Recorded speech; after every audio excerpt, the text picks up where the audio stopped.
Hello friends, இந்த வீடியோவில் Thanjavur special நீர் உருண்டை, அதுக்கப்புறம் உப்பு உருண்டை, சில பேர் இதை கார கொழுக்கட்டை அப்படின்னு கூட சொல்லுவாங்க. இது ஒரு சூப்பரான ஹெல்தியான ஈவினிங் ஸ்நாக்ஸ். நீங்கள் இதை பிரேக்ஃபாஸ்ட்டாக கூட யூஸ் பண்ணிக்கலாம். இது பண்ணுறதுக்கு வீட்டில் இருக்கக்கூடிய பச்சரிசி மாவு, அதுக்கப்புறம் தாளிக்கிறதுக்கு தேவையான பொருட்கள் இருந்தாலே போதும். இந்த ஹெல்தியான ஈவினிங் ஸ்நாக்ஸை நம்ம சூப்பராக ரெடி பண்ணிடலாம். ஸோ இது எப்படி பண்ணுறதுன்னு தான் இந்த வீடியோவில் பார்க்க போகிறோம். ஸோ வாங்க வீடியோக்குள்ளே போகலாம். நீர் உருண்டை பண்ணுறதுக்கு நான் 1.5 கப் அளவுக்கு பச்சரிசி மாவு எடுத்திருக்கேன். அதை ஒரு பவுலில் ஆட் பண்ணிக்கலாம். இப்போ இதுக்கு தேவையான அளவு சால்ட்டு சேர்த்துக்கலாம். நான் ஒரு 1/2 டேபிள் ஸ்பூன் அளவுக்கு சால்ட்டு சேர்த்துருக்கேன். இது கூடவே 2 கப் அளவுக்கு நான் தண்ணி சேர்த்துக்கிறேன். அதாவது 1.5 கப் பச்சரிசி மாவுக்கு நான் 2 கப் தண்ணி சேர்த்து அதை கட்டிகள் எதுவுமே இல்லாமல் நல்லா கெட்டியாக இந்த பதத்துக்கு கரைச்சி எடுத்துக்கலாம்.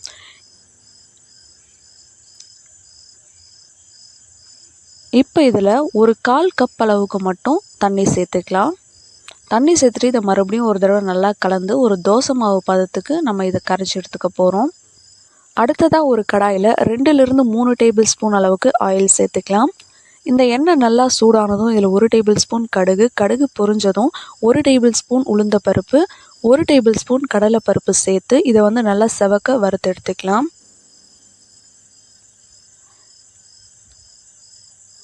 இது நல்லா செவந்து வந்ததும் இதில் ஒரு துண்டு இஞ்சியை துருவி சேர்த்துக்கலாம். இது கூடவே 2-3 பொடியாக கட் பண்ண பச்சை மிளகா ஆட் பண்ணி இதையும் ஒரு நிமிஷத்துக்கு நல்லா வதக்கி விட்டுக்கலாம்.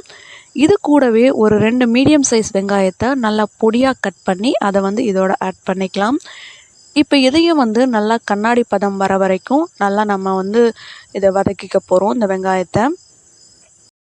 வெங்காயம் நல்லா வதங்கினதும் இதில் 1/2 டேபிள் ஸ்பூனுக்கும் கொஞ்சம் கம்மியாக பெருங்காயம் ஆட் பண்ணிக்கலாம். இதையும் நல்லா ஒரு முறை நம்ம கலந்து விட்டுக்கலாம்.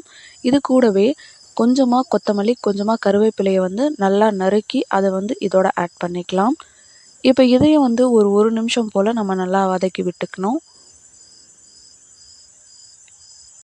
இது நல்லா வதங்கினதும் இதில் கொஞ்சம் கம்மியான குவான்டிட்டியில் நான் துருவன தேங்காய் ஆட் பண்ணிக்க போகிறேன். உங்களுக்கு தேங்காய் ஜாஸ்தி ஆட் பண்ணிக்க பிடிக்கும் அப்படின்னா நீங்கள் நிறைய தேங்காய் கூட துருவிட்டு ஆட் பண்ணிக்கலாம். இப்போ தேங்காய் ஆட் பண்ணிவிட்டு இதையும் ஒரு நிமிஷம் போல் நம்ம நல்லா வதக்கி விட்டுக்கணும்.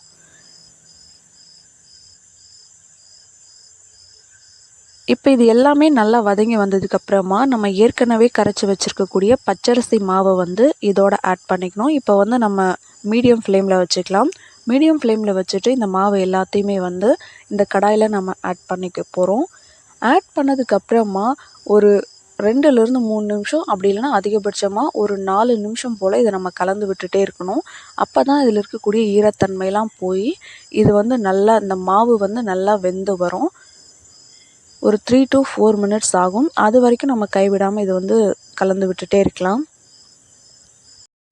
இந்த நீர் உருண்டையை பொறுத்த வரைக்கும் கண்டிப்பாக பச்சரிசி மாவு தான் பயன்படுத்துகிறோம். கொழுக்கட்டை மாவுலாம் கடையில் வாங்கி பயன்படுத்தணும் அப்படின்னா இது அந்த அளவுக்கு சாஃப்டாக வராது. அதனால் பச்சரிசி மாவு யூஸ் பண்ணுறது தான் பெஸ்ட்டு.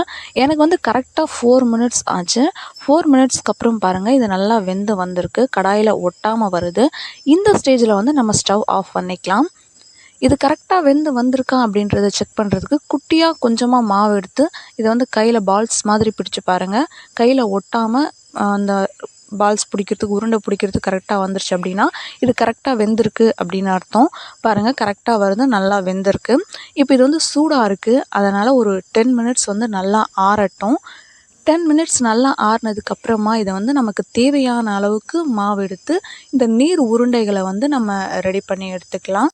உங்களுக்கு எந்த சைஸில் வேணுமோ அந்த சைஸில் பிடிச்சி எடுத்துக்கலாம். உங்களுக்கு ரொம்ப குட்டி குட்டியாக வேணும் அப்படின்னா ரொம்ப குட்டி குட்டியாக அந்த மாதிரி கூட நீங்கள் பிடிச்சி எடுத்துக்கலாம். பாருங்கள், இந்த மாதிரி மீதி இருக்கக்கூடிய எல்லா மாவுகளையுமே நம்ம உருண்டை மாதிரி பிடிச்சி எடுத்துக்கலாம்.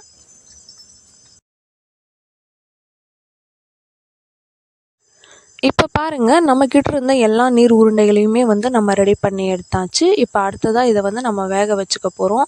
ஆவியில் தான் வேக வைக்க போகிறோம். உங்கள்கிட்ட இட்லி பாத்திரம் இருந்தால் அதில் வேக வச்சுக்கோங்க. அப்படி இல்லைனா ஸ்டீமர் இருந்தால் அதுலேயும் கூட வேக வச்சுக்கோங்க. உங்கள்கிட்ட அதிகமான குவான்டிட்டி இருக்குது அப்படின்னா 2 பேட்சாக பிரித்து அப்படி கூட வேக வச்சுக்கோங்க. இப்போ இதை நம்ம ஆவியில் வேக வச்சு எடுக்க போகிறோம். ஒரு 10 to 12 மினிட்ஸ் இதை ஸ்டீம் பண்ணாலே போதும். இது நல்லா வெந்து வந்துடும். 12 மினிட்ஸ்க்கு அப்புறம் ஓப்பன் பண்ணி பாருங்கள். நல்லா வெந்து வந்திருக்கு. பாருங்கள், நல்லா கலர் சேஞ்ச் ஆகி வந்திருக்கு. அவ்வளோதான், நம்மளுடைய நீர் உருண்டை வந்து சூப்பராக ரெடி ஆயிடுச்சு.